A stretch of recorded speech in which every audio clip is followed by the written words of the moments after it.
இப்போ ஹெட் நான் டைட் பண்ணதுக்கப்புறம் வந்து பார்த்தீங்கன்னா இந்த டாடா ஜஸ்ட் ரிவர்ட்ரான் இன்ஜினோட டைமிங் தான் நான் இதில் சொல்கிறேன். இந்த டைமிங் வந்து பார்த்தீங்கன்னா 3 டைமிங் செட்டிங் வரும். இந்த 3 டைமிங் செட்டிங் வந்து பார்த்தீங்கன்னா ஃபஸ்ட்டு கிராங்க் ஷாஃப்ட்டுக்கு வரும், இன்னொன்று வந்து பார்த்தீங்கன்னா கேம் ஷாஃப்ட்டுக்கு ரியரில் வரும், மூணாவது வந்து பார்த்தீங்கன்னா கேம் சென்சாருக்கு வரும். கிராங்க் ஷாஃப்ட்டோட டைமிங் வந்து பார்த்தீங்கன்னா இங்கே பாருங்கள்.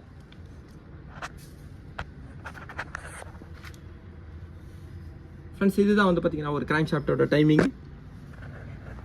அதே மாதிரி கேம் ஷாஃப்ட்டோட டைமிங் வந்து பார்த்தீங்கன்னா டிடிசியில் இந்த ரியரில் ஒரு லாக் வரும். இந்த ஹோல்ஸில் வந்து பார்த்தீங்கன்னா ரியரில் கேம் போட்டு நான் இப்போ லாக் பண்ணியிருக்கேன். ஆனால் கேம் ஷாஃப்ட்டோட சென்சிங்க்கும் வந்து பார்த்தீங்கன்னா ஒரு லாக் வரும். இது வந்து பார்த்தீங்கன்னா ஒரு ஸ்பார்க் பிளக்கோட ஸ்பார்க் டைமிங்காக தான் வந்து பார்த்தீங்கன்னா இந்த கேம் சென்சிங் லாக் டைமிங் வரும். இந்த கேம் சென்சிங் டைமிங் வந்து பார்த்தீங்கன்னா இதிலே ஒரு ப்ளூ கலர் மார்க் இருக்குது பாருங்கள் கியர்லேயே. இன்னொன்று வந்து பார்த்தீங்கன்னா இந்த சென்சிங் ஆரம்பிக்கிற வீல்லேருந்து ஒரு 5 டீத்துக்கு அப்புறம் வந்து பார்த்தீங்கன்னா இந்த டைமிங் வைக்கணும்.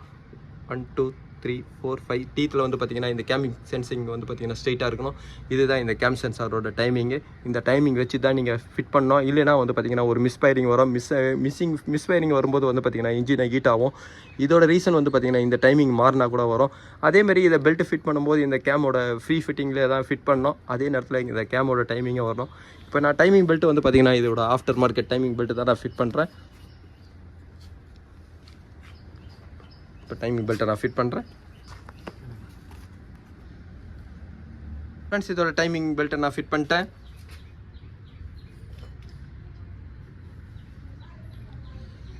ஃப்ரெண்ட்ஸ் இதோட கிராங்க் ஷாஃப்ட்டோட டைமிங் வந்து பார்த்தீங்கன்னா டிடிசி இருக்கும்பொழுது இந்த ஒரு ஹோல்ஸ் வந்து பார்த்தீங்கன்னா ஸ்ட்ரைட்டாக இருக்கும். அதேமாரி வந்து பாருங்கள் ஃப்ரெண்ட்ஸ் கேம் ஷாஃப்ட்டோட டைமிங் வந்து பார்த்தீங்கன்னா ரியரில் இருக்குது. லாஸ்ட்டு கேப்பில் வந்து பார்த்தீங்கன்னா கேம் ஷாஃப்ட்டோட டைமிங் லாக் பண்ணியிருக்கேன். அதே மாதிரி வந்து பார்த்தீங்கன்னா கேம் பொசிஷன் சென்சாரோட டைமிங் இருக்குது. கேம் பொசிஷன் சென்சாரோட டைமிங் பாருங்கள். உள்ள அந்த ப்ளூ கலர் பெயிண்ட் வந்து பார்த்தீங்கன்னா இதில் இருக்கணும். இல்லைனா வந்து பார்த்தீங்கன்னா இந்த சென்சிங் ட்ரிகர் ஆரம்பிக்கிறதுலேருந்து வந்து பார்த்தீங்கன்னா 5 டீத் இருக்கணும். இதுக்கப்புறம் வந்து பார்த்தீங்கன்னா டேப்பெட்டோட செட்டிங் பண்ணுறேன். இந்த இன்ஜினோட டேப்பெட் வந்து பார்த்தீங்கன்னா இன்லெட் வால்வுக்கு 8 எக்ஸாஸ்ட் வால்வுக்கு வந்து பார்த்தீங்கன்னா 10 வைக்கிறேன். இப்போ நான் டேப்பெட்டோட செட்டிங் பண்ணுறேன்.